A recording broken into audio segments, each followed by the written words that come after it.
ಒಂದು ಮಗು ಮಾಡ್ಕೊಳ್ಳೋ ವಿಚಾರದಲ್ಲಿ ಇರಬಹುದು ಅಥವಾ ಫರ್ಟಿಲಿಟಿ ವಿಚಾರದಲ್ಲಿ ಇರಬಹುದು, ಗಂಡ ಹೆಂಡತಿ ನಡುವೆ ಯೂಶ್ವಲಿ ಅಂದರೆ ಯಾರಿಗೆ ದೌರ್ಬಲ್ಯ ಇದೆ ಅಂತ ಗೊತ್ತಾಗೋದಿಲ್ಲ. ಹೆಚ್ಚಿನ ಜನ ಇವತ್ತು ಮಕ್ಕಳು ಮಾಡ್ಕೊಳ್ಳೋಕೆ ತುಂಬ ಪರದಾಡ್ತಾ ಇದ್ದಾರೆ. ಒಂದು ಕರೆಕ್ಟಾಗಿ ಒಂದು ಕನ್ಸೀವ್ ಆಗಬೇಕು ಅಂತಂದರೆ ಭಾಳ ಕಷ್ಟಪಡುವಂಥ ಒಂದು ಪರಿಸ್ಥಿತಿ ನಿರ್ಮಾಣ ಆಗಿಬಿಟ್ಟಿದೆ. ಭಾಳ ದುಡ್ಡು ಕೊಟ್ಟು ಡಾಕ್ಟ್ರ್ ಹತ್ರ ಹೋಗಿ IVF ಮತ್ತೊಂದು 108. ಅದು ಪುರುಷರಲ್ಲಿ ದೌರ್ಬಲ್ಯ ಅಂದರೆ ಯಾವ ರೀತಿ ಇರುತ್ತೆ ಲೈಂಗಿಕ ದೌರ್ಬಲ್ಯ, ಮಹಿಳೆಯರಲ್ಲಿ ದೌರ್ಬಲ್ಯ ಅಂದರೆ ಸಮಸ್ಯೆಗಳು ಅಂದರೆ ಯಾವ ರೀತಿ ಆಗ್ಬೋದು ಅಂತ. ಇವಾಗ ಈ ಲೈಂಗಿಕತೆಗೂ ಸಂತಾನೋತ್ಪತ್ತಿಗೂ ಅದು ಒಂದಕ್ಕೊಂದಕ್ಕೆ ಹೊಂದ್ಕೊಂಡಿರೋದೇನೆ ಅದು ನಾನು ಲೈಂಗಿಕತೆ ಅಂತ ಹೇಳಿದಾಗ. ಇದರೊಳಗೆ ಏನಾಗುತ್ತೆ ಅಂದರೆ ನೀವು ಫರ್ಟಿಲಿಟಿ ಬಗ್ಗೆ ಹೇಳಿದ ಮಕ್ಕಳಾಗೋದು ಅಥವಾ ಗರ್ಭಧಾರಣೆ ವಿಷಯ, ಆ ತೊಂದರೆ ಸ್ತ್ರೀಯರಲ್ಲೂ ಇರ್ಬೋದು ಅಥವಾ ಪುರುಷರಲ್ಲೂ ಇರ್ಬೋದು ಅಥವಾ ಇಬ್ಬರಲ್ಲೂ ಇರ್ಬೋದು ಅಥವಾ ಇಬ್ಬರಲ್ಲೂ ಏನೂ ಇಲ್ಲದೆ ಇರ್ಬೋದು. ನಾವು ಪರೀಕ್ಷೆ ಮಾಡಿದಾಗ ಎಲ್ಲ ಸರಿಗೆ ಇರುತ್ತೆ, ಸಂಭೋಗ ಕ್ರಿಯೆನೇ ಆಗ್ತಾ ಇರಲ್ಲ ಸರಿಯಾಗಿ, ಅದು ಪ್ರಾಬ್ಲಮ್ ಆಗುತ್ತೆ. ಈಗ ಸಂಭೋಗ ಕ್ರಿಯೆ ಸರಿಯಾಗಿ ಆಗಲಿಲ್ಲ ಅಂದರೆ ಅದು ಗರ್ಭಧಾರಣೆಗೆ ಮಾಡ್ಕೊಳ್ಳೋದಕ್ಕೆ ತೊಡಕಾಗತ್ತೆ. ಆದ್ದರಿಂದ ಏನಾಗುತ್ತೆ, ನಾವು ಅದಕ್ಕೇ ಶಾರ್ಟ್ ಕಟ್ ನೀವು ಹೇಳ್ತಾ ಇದ್ರೆ IVF, ದುಡ್ಡು ಖರ್ಚು ಮಾಡೋದು, ಇದು ಮಾಡೋದು, ಕಷ್ಟಪಡೋದು ಇಂಥವನ್ನೆಲ್ಲ ಅಂತ. ಅದು ಒಂದು ಈಸಿಯಾಗಿ ಈಗ ಯಾಕಂದರೆ ಈಗ ಇಬ್ಬರೂ ದುಡಿಯೋ ಅಂಥವ್ರಾದರೆ ಹೆಣ್ಣು ಗಂಡು ಸ್ತ್ರೀಯರಲ್ಲಿ ಅವ್ರಿಗೆ ಎಷ್ಟೋ ಸಲ ಜೊತೆ ಇರೋಕ್ಕೆ ಸಮಯನೇ ಸಿಕ್ಕಲ್ಲ. ಎಷ್ಟೋ ಜನದಲ್ಲಿ ತುಂಬ ಬ್ಯುಸಿ ಎಕ್ಸಿಕ್ಯೂಟಿವ್ಸು ಇವರೊಂದು ಕಡೆ ಹೋಗ್ತಿರ್ತಾರೆ, ಅವರೊಂದು ಕಡೆ ಅಮೆರಿಕಾಗೊಬ್ಬರು, ಆಸ್ಟ್ರೇಲಿಯಾಗೊಬ್ಬರು, ಗಲ್ಫ್ಗೊಬ್ಬರು. ಸುಮ್ಮನೆ ಎಷ್ಟೋ ಸಲ ಹೇಳ್ತಾರೆ, ನಾವು ಏರ್ಪೋರ್ಟಲ್ಲಿ ಹಾಯ್ ಬಾಯ್ ಹೇಳೋದಕ್ಕಷ್ಟೇ ನಾವು ಹಸ್ಬೆಂಡ್ ವೈಫ್ ಆಗಿದ್ದೀವಿ, ಸಮಯನೇ ಸಿಗಲ್ಲ ನಮ್ಮಿಬ್ರಿಗೂ ಅಂತ ಹೇಳಿ. ಹೀಗಾಗಿ ಏನಾಗುತ್ತೆ, ಈ ಅಂಡಾಣು ಬಿಡುಗಡೆ ಸಮಯದಲ್ಲಿ ಇಬ್ಬರೂ ಒಂದು ಸರಿಯಾದ ರೀತಿ ಲೈಂಗಿಕ ಸಂಪರ್ಕ ಕೂಡ ಮಾಡೋಕ್ಕಾಗದೆ ಅದರಿಂದನೇ ಈ ಗರ್ಭಧಾರಣೆ ಆಗದೆ ಇರ್ಬೋದು, ಅವರಲ್ಲೆಲ್ಲ ಸರಿ ಇರ್ಬೋದು. ಇನ್ನೂ ಒಂದು ಏನಾಗುತ್ತಿದೆ, ಸ್ತ್ರೀಯರು ಕೂಡ ವಿದ್ಯಾವಂತರಾಗಿ ಅವ್ರ ಒಂದು ಕೆಲಸ ತೊಗೊಂಡು ಅವ್ರ ಕಾಲ ಮೇಲೆ ನಿಂತು ನಂತರ ಅವರು ಮದುವೆ ಮಾಡ್ಕೊಳ್ಳೋದು ಅಥವಾ ಗರ್ಭಧಾರಣೆ ಪ್ರಯತ್ನ ಮಾಡೋದಕ್ಕೆ ಹೋಗ್ತಾರೆ. ಹಾಗಾಗಿ ಗರ್ಭಧಾರಣೆ ವಯಸ್ಸು ಮುಂದೂಡ್ತಾ ಇದೆ. 30-35 ವರ್ಷ ದಾಟೋದ ಥರನೂ ಆಗ್ತಾಯಿದೆ, ಎಷ್ಟೋ ಸಲ 40 ವರ್ಷದ ತನಕನೂ ಬರುತ್ತೆ. ಅಂಥ ಸಮಯದಲ್ಲಿ ಸಹಜವಾಗಿ ಗರ್ಭಧಾರಣೆ ಆಗುವಂಥ ಚಾನ್ಸಸ್ಸು ಕಡಿಮೆ ಆಗುತ್ತೆ. ಸೊ ಇದರೊಳಗೆ ಏನಾಗಿದೆ, ನಮ್ಮ ವೈದ್ಯಕೀಯ ಬೆಳವಣಿಗೆಗಳಲ್ಲಿ ಇದೆಲ್ಲ ಈ ಸೈಂಟಿಫಿಕ್ ಪ್ರೋಗ್ರೆಸ್ಸಲ್ಲಿ ಏನಾಗಿದೆ, ನಾವು ಬಹಳಷ್ಟು ಸಮಸ್ಯೆಗಳು, ಗರ್ಭಧಾರಣೆ ಸಮಸ್ಯೆಗಳಿಗೆ ನಾವು ಅದಕ್ಕೆ ಚಿಕಿತ್ಸೆ ಕೊಟ್ಟು ಮಕ್ಕಳಾಗೋದಕ್ಕೆ ಮಾಡೋದಕ್ಕೆ ಸಾಧ್ಯತೆ ಇದೆ. ಅದನ್ನೆಲ್ಲ ಅದು ನಿಜವಾಗ್ಲೂ ಅದೊಂದು ವರದಾನ. IVF ಬಹಳಷ್ಟು ಜನರಿಗೆ ಅದೊಂದು ನಿಜವಾಗಿ ವರದಾನ, ಟೆಸ್ಟ್ ಟ್ಯೂಬ್ ಬೇಬಿ ಅಂತ ಹೇಳೋದದು. ಸೊ ಅಂಥವರಲ್ಲಿ ನಾವು ಏನು ತೊಂದರೆ ಇದೆ ಅವ್ರಿಗೆ ನಿಜವಾಗ್ಲೂ ಇದನ್ನು ಟೆಸ್ಟ್ ಟ್ಯೂಬ್ ಬೇಬಿ ಥರ ಪ್ರಣಾಳ ಶಿಶು ವಿಧಾನನೇ ಬೇಕಾ, ಸಹಜವಾಗಿ ಅವ್ರಿಗಾಗತ್ತಾ? ಎಷ್ಟೋ ಸಲ ಬರೀ ಅವ್ರದ್ದೊಂದು ಸಂಭೋಗ ಕ್ರಿಯೆ ಸರಿ ಮಾಡಿ ಅವ್ರದ್ದೊಂದು ಏನೋ ಒಂದು ಮುಟ್ಟಿನ ತೊಂದರೆ ಇದನ್ನು ಸರಿ ಮಾಡಿದರೆ ಅವರು 1-2-3 ತಿಂಗಳಲ್ಲೇ ಪ್ರೆಗ್ನೆನ್ಸಿ ಆಗಿರುತ್ತೆ. ಸೊ ಅದನ್ನು ಕಂಡುಹಿಡಿಬೇಕು. ಈಗ ಸಾಮಾನ್ಯವಾಗಿ ಸ್ತ್ರೀಯರಲ್ಲಿ ಒಂದು ಸಂಭೋಗ ಕ್ರಿಯೆ ತೊಡಕು ಅಂದರೆ ಕೆಲವು ಬೆಳವಣಿಗೆ ತೊಂದರೆಗಳು, ಗಟ್ಟಿ ಯೋನಿ ಪೊರೆ ಆಗಿರ್ಬೋದು ಅಥವಾ ಯೋನಿ ಪೊರೆದಲ್ಲಿರೋವಂಥ ಒಂದು ಬಹಳ ಚಿಕ್ಕದಾದ ಜಾಗ ಇರ್ಬೋದು. ಹಾಗಾಗಿ ಏನಾಗುತ್ತೆ, ಸಂಭೋಗ ಕ್ರಿಯೆ ಆಗಿರಲ್ಲ. ಅದನ್ನು ನಾವು ನೋಡಿ ಸರಿಪಡಿಸಿದ್ರೇನೆ ನಾವು ಅದಕ್ಕೊಂದು ಚಿಕ್ಕ ಶಸ್ತ್ರಕ್ರಿಯೆಯಲ್ಲಿ ಸರಿ ಮಾಡ್ಬೋದು. ಇನ್ನು ಕೆಲವರು ಸ್ತ್ರೀಯರಲ್ಲಿ ಏನಾಗುತ್ತೆ, ಈ ಯೋನಿ ಸೆಳೆತ ಅಂತ ಅಥವಾ ವಜೈನಿಸ್ಮಸ್ ಅಂತ ಹೇಳ್ತೀವಿ. ಬಹಳಷ್ಟು ಜನ ಇದನ್ನು ಕಂಡುಹಿಡ್ಕೊಳ್ಳೋದಕ್ಕಾಗಲ್ಲ. ಅವ್ರು ಏನು ಮಾಡ್ತಾರೆ, ನಮಗೆ ಇವ್ರು ಇಲ್ಲ, ಹಸ್ಬೆಂಡ್ ಬಂದು ಹೇಳ್ತಾರೆ, ಇವರು ನನಗೆ ಇದನ್ನು ಸಹಕರಿಸೋದೇ ಇಲ್ಲ, ಬಹಳ ಸುಮ್ಮನೆ ನೋವು ಇದು ಅಂತ ಹೇಳಿಬಿಟ್ಟು ನಂಗೆ ಸಹಕರಿಸಲ್ಲ, ಹಾಗಾಗಿ ನಾವು ಸಂಭೋಗ ಕ್ರಿಯೆ ಮಾಡೋಕ್ಕೆ ಆಗ್ತಾಯಿಲ್ಲ. ಅವರು ಹೇಳ್ತಾರೆ, ನನಗಿಲ್ಲ, ನನಗೆ ಅದನ್ನು ಭಯ ಆಗುತ್ತೆ, ನನಗೆ ಅದು ಪೇಯ್ನ್ ಆಗುತ್ತೆ, ಬ್ಲೀಡಿಂಗ್ ಆಗುತ್ತೆ. ಇದು ಒಂದು ತಪ್ಪು ತಿಳುವಳಿಕೆಯಿಂದ ಆಗಿರುವಂಥ ಇದು ಪ್ರಾಬ್ಲಮ್ಸು. ಅದೇನಾಗುತ್ತೆ ಅಂತ ಹೇಳಿದ್ರೆ, ನೀವು ಕೇಳ್ತಾ ಇದ್ರಿ ಒಂದು ಮಿಥ್ಯೆ, ಸಾಮಾನ್ಯವಾದ ಮಿಥ್ಯೆ, ಈ ವರ್ಜಿನಿಟಿ ಮಿತ್ ಅನ್ನೋದು.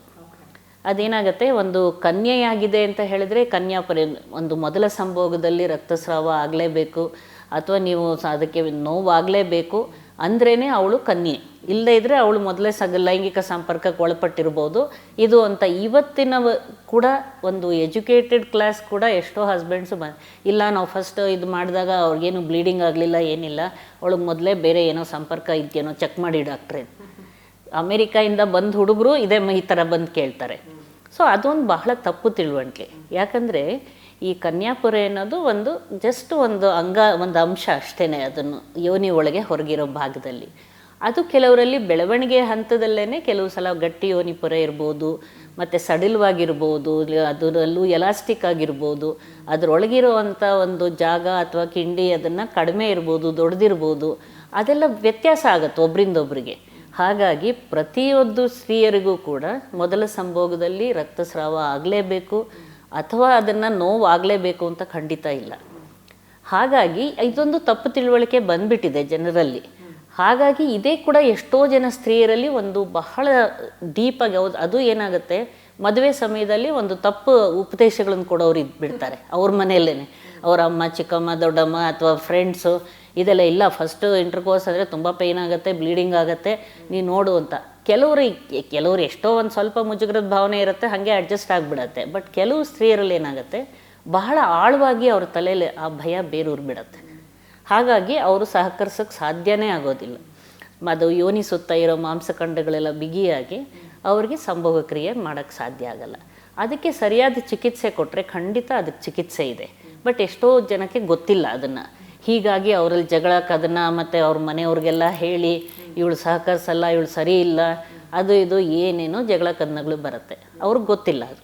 ಬಟ್ ಇನ್ನೂ ಒಂದೇನಾಗುತ್ತೆ, ಈ ರೀತಿ ಯೋನಿ ಸೆಡ್ತಾ ಇರಬೇಕಾದ್ರೆ ಆ ಹುಡುಗನಿಗೆ ಅದನ್ನು ಪ್ರಯತ್ನ ಮಾಡಿ ಮಾಡಿ ಅವನಿಗೂ ಕೂಡ ನಿಮ್ರ ದೌರ್ಬಲ್ಯ ಶುರುವಾಗೋ ಥರ ಆಗಿಬಿಡತ್ತೆ, ಸರಿಯಾದ ಸಂಭೋಗ ಆಗದೆ. ಸೊ ಅವ್ರೇನು ಮಾಡ್ತಾಳೆ, ಇವಳು ಅವ್ರನ್ನೇ ಅದು ನಮ್ಮ ಹಸ್ಬೆಂಡ್ ಸರಿ ಇಲ್ಲ, ಅವ್ರಿಗೆ ಅದನ್ನು ಸೇರೋದಕ್ಕಾಗೋದಿಲ್ಲ, ಅವ್ರದ್ದು ಗಡ್ಸಾಗೋದಿಲ್ಲ ಇದನ್ನು ಅಂತ ಬಂದು ಕಂಪ್ಲೇಂಟ್ ಮಾಡ್ತಾರೆ. ಚೆಕ್ ಮಾಡಿ ನೋಡಿದರೆ ಆ ಹುಡುಗಿರದೇ ಪ್ರಾಬ್ಲಮ್ ಇರುತ್ತೆ. ಸೊ ಈ ರೀತಿ, ಬಟ್ ಅದನ್ನು ಕಂಡುಹಿಡಿದ್ರೆ ಗೊತ್ತಾಗತ್ತೆ ಅವಾಗ. ಸೊ ಅದಕ್ಕೆ ನೀವು ಕೇಳಿದ್ರು, ನನ್ನ ಸಮಸ್ಯೆ ನಿನ್ನ ಸಮಸ್ಯೆ ಅಂತಲ್ಲ, ನಮ್ಮಿಬ್ಬರು ಒಟ್ಟು ಸಮಸ್ಯೆ. That couple as A unit ಇರೋದಿಲ್ಲ. ಬಟ್ ಅವ್ರು ನೀವು ಜಸ್ಟ್ ಗೈಡೆನ್ಸು ಕರೆಕ್ಟ್ ಆ ಸಂಭೋಗ ಕ್ರಿಯೆ ನಡೆಸೋವಂಥ ಸರಿಯಾದ ಆಸನಗಳನ್ನೇ ಅವ್ರು ಉಪಯೋಗಿಸಿರಲ್ಲ. ಹಾಗಾಗಿ ಅವ್ರಿಗೆ ಅದನ್ನ ಬಗ್ಗೆ ತಿಳುವಳಿಕೆ ಕೊಟ್ಟರೆ ಅದರೊಳಗೇ ಸರಿ ಹೋಗಿರುತ್ತೆ. ಹಾಗಾಗಿ ಇದನ್ನು ಕಂಡುಹಿಡಿದು ಅವ್ರು ಚಿಕಿತ್ಸೆ ಕೊಡೋದು ಮುಖ್ಯ, ಮತ್ತು ಅದಕ್ಕಾಗಿ ಅವ್ರ ಚಿಕಿತ್ಸೆಗೆ ಬರೋದು ಮುಖ್ಯ. ಎಷ್ಟೋ ಸಲ ಮುಜುಗರದ ಭಾವನೆಯಿಂದ ಹೆಂಗೆ ಹೋಗಿ ಡಾಕ್ಟ್ರ್ ಕೇಳೋದು, ಅವ್ರು ನಾವು ನೋಡಿ ನಗ್ಬೋದು, ಈ ರೀತಿ ಎಲ್ಲ ಇದೆಯಲ್ಲ ಅಂತ ಆ ಭಾವನೆಯಲ್ಲಿ ಇರ್ತಾರೆ ಎಷ್ಟೋ ಜನ. ಅದು ಕೂಡ ಒಂದು ಸಮಸ್ಯೆ ಆಗುತ್ತೆ. ಇವತ್ತು ಈ ಸೆಕ್ಸ್ ಎಜುಕೇಷನ್ ಕೊಡಬೇಕು ಅನ್ನೋಂಥದ್ದೊಂದು ಮಾತು ಬಂತು ಸರ್ಕಾರದ ಕಡೆಯಿಂದಾನೆ ಅನ್ನೋದನ್ನು ಹೇಳಿದ್ರಿ. ಇದನ್ನು ನೀವೇ 3 ದಶಕದಿಂದನೇ ಹೇಳ್ತಾ ಇದ್ದೀರಾ, ಇದು ಮುಖ್ಯ ಜನಕ್ಕೆ ಕೊಡಬೇಕು ಅಂತ. ಆದರೆ ಸರಿಯಾದ ಸೆಕ್ಸುವಾಲಿಟಿ ಏನು ಅನ್ನೋದನ್ನು ಖಂಡಿತವಾಗ್ಲೂ ಅದನ್ನು ತಿಳಿಸ್ಕೊಡ್ಬೇಕು, ಅದರ್ವೈಸ್ ಜನ ತಪ್ಪು ದಾರಿ ತುಳಿಯೋದೇ ಜಾಸ್ತಿ ಆಗತ್ತೆ ಅಂತ. ಸೊ ಸೆಕ್ಸ್ ಎಜುಕೇಷನ್ ಎಷ್ಟು ಮುಖ್ಯ? ಮತ್ತು ನೀವು ಹೇಳ್ದಂಗೆ ಇತ್ತೀಚೆಗೆ ಸುಪ್ರೀಂ ಕೋರ್ಟ್ ಕೂಡ ಹೇಳ್ತು, ಈಗ ಈ ಥರ ಸೆಕ್ಸುವಾಲಿಟಿ ಎಜುಕೇಷನ್ ಇಂಪಾರ್ಟೆಂಟು, ಚಿಕ್ಕ ವಯಸ್ಸಿನಲ್ಲೇ ಅವರು ಹದಿಹರಿಯಕ್ಕೆ ಕಾಲಿಡೋಕ್ಕೆ ಮುನ್ನನೇ ನಾವು ತಿಳಿಸ್ಕೊಡ್ಬೇಕು ಅದನ್ನು ಅಂತ ಸುಪ್ರೀಂ ಕೋರ್ಟಲ್ಲೂ ಹೇಳ್ತು. ನಮ್ಮ ಸರ್ಕಾರ ಕೂಡ ಅದ್ರ ಬಗ್ಗೆ ಯೋಚನೆ ಮಾಡಿದೆ ಇದನ್ನು. ಬಟ್ ಯಾತಕ್ಕೆ ಈ ತಪ್ಪು ಭಾವನೆ ಬಂದಿದೆ ಅಂದರೆ, ನಾವು ಫಸ್ಟು ಸೆಕ್ಸ್ ಆ್ಯಂಡ್ ಸೆಕ್ಸುವಾಲಿಟಿ ಅದರದ ಒಂದು ಈ 2 ಪದದ ಅರ್ಥ ತಿಳ್ಕೊಬೇಕಾಗಿದೆ. ಸೆಕ್ಸುವಾಲಿಟಿ ಅಂತ ನಾವು ಲೈಂಗಿಕತೆ ಅಥವಾ ಅದನ್ನು ಹೇಳೋದು ಅದೊಂದು ಬ್ರಾಡರ್ ಟರ್ಮ್ ಅಂತ ಹೇಳ್ಬೋದು. ಅದು ಪ್ರತಿ ವ್ಯಕ್ತಿಗೆ ಸಂಬಂಧಪಟ್ಟ ಹುಟ್ಟಿನಿಂದ ಇಳಿ ವಯಸ್ಸಿನವರೆಗೂ ಅವ್ರ ದೇಹಕ್ಕೆ ಅಂಟ್ಕೊಂಡಂಥ ಒಂದು ವಿಷಯ. ಇದಕ್ಕೆ ಹಲವಾರು ಆಯಾಮಗಳು, ಹುಟ್ಟಿದಾಗ ಯಾವ್ದು ಹೆಣ್ಣು ಗಂಡು ಅಂತ ಮಗುನ ನಾವು ಹೇಳೋದ್ರಿಂದ ಹಿಡಿದು ಮುಂದೆ ಬಾಲ್ಯಾವಸ್ಥೆ, ಪ್ರೌಢಾವಸ್ಥೆಗೆ ಬಂದು ಹದಿಹರಿಯಕ್ಕೆ ಕಾಲಿಟ್ಟು ಮದುವೆ, ಗಂಡು ಹೆಣ್ಣಿನ ಸಂಬಂಧ, ಗರ್ಭಧಾರಣೆ, ಗರ್ಭ ನಿರೋಧ ಅಥವಾ ಋತುಬಂಧ, ಇವೆಲ್ಲ ಕೂಡ ಬೇರೆ ಬೇರೆ ಆಯಾಮಗಳು. ಅಂದರೆ ಪ್ರತಿ ವ್ಯಕ್ತಿಗೂ ಅದು ಸಂಬಂಧಪಟ್ಟ ವಿಷಯ. ಸೆಕ್ಸುವಾಲಿಟಿ ಅದಕ್ಕೇನು ಬೇರೆ ಅದು ಡಿಫ್ರೆಂಟ್ ಮೀನಿಂಗ್ ಕೊಡೋದು.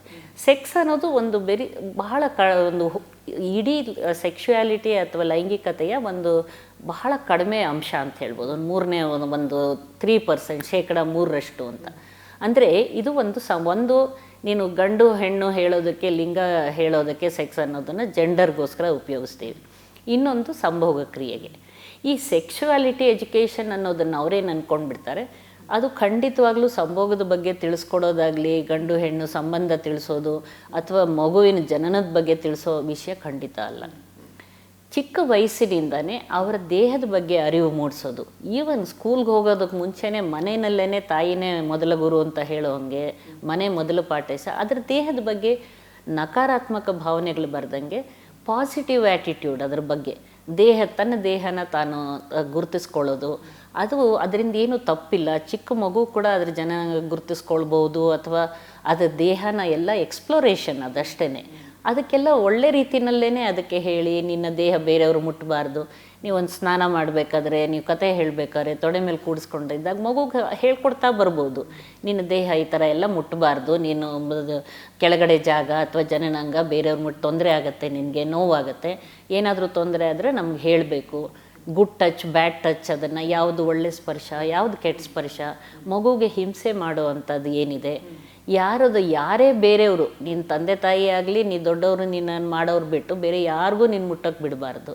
ದೇಹದಲ್ಲಿ ಬಟ್ಟೆಗಳನ್ನು ಮುಚ್ಚಿರೋ ಅಂಥ ಭಾಗಗಳನ್ನು ಅದನ್ನು ನೀವೆಲ್ಲ ಹೇಳ್ತಾ ಹೋದಾಗ ಮಗು ತಾನಾಗೇನೆ ಅರ್ಥ ಮಾಡ್ಕೊಳ್ತಾ ಬರುತ್ತೆ. ಮತ್ತು ಹೆಣ್ಣು ಗಂಡುಗಳ ಲಿಂಗ ಭೇದ ಮಾಡ್ದಂಗೆ ಒಬ್ರನ್ನೊಬ್ರನ್ನ ಹೇಗೆ ಪ್ರೀತಿ ಗೌರವ ಭಾವನೆಯಿಂದ ನೋಡಬೇಕು, ಇನ್ನೊಬ್ರ ದೇಹ ದುರುಪಯೋಗ ಮಾಡ್ಕೋಬಾರ್ದು, ಇಬ್ರಿಗೂ ತಿಳಿಸ್ಕೊಡ್ಬೇಕು.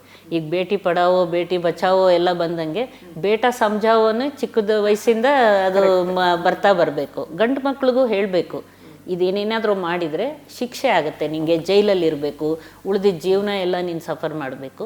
ಸೊ ಎಲ್ಲ ನೀವು ಬೇರೆ ಹುಡುಗಿಯರನ್ನ ಗೌರವ ಭಾವನೆಯಿಂದ ನೋಡಬೇಕು, ದೇಹದ ದುರುಪಯೋಗ ಮಾಡ್ಕೋಬಾರ್ದು.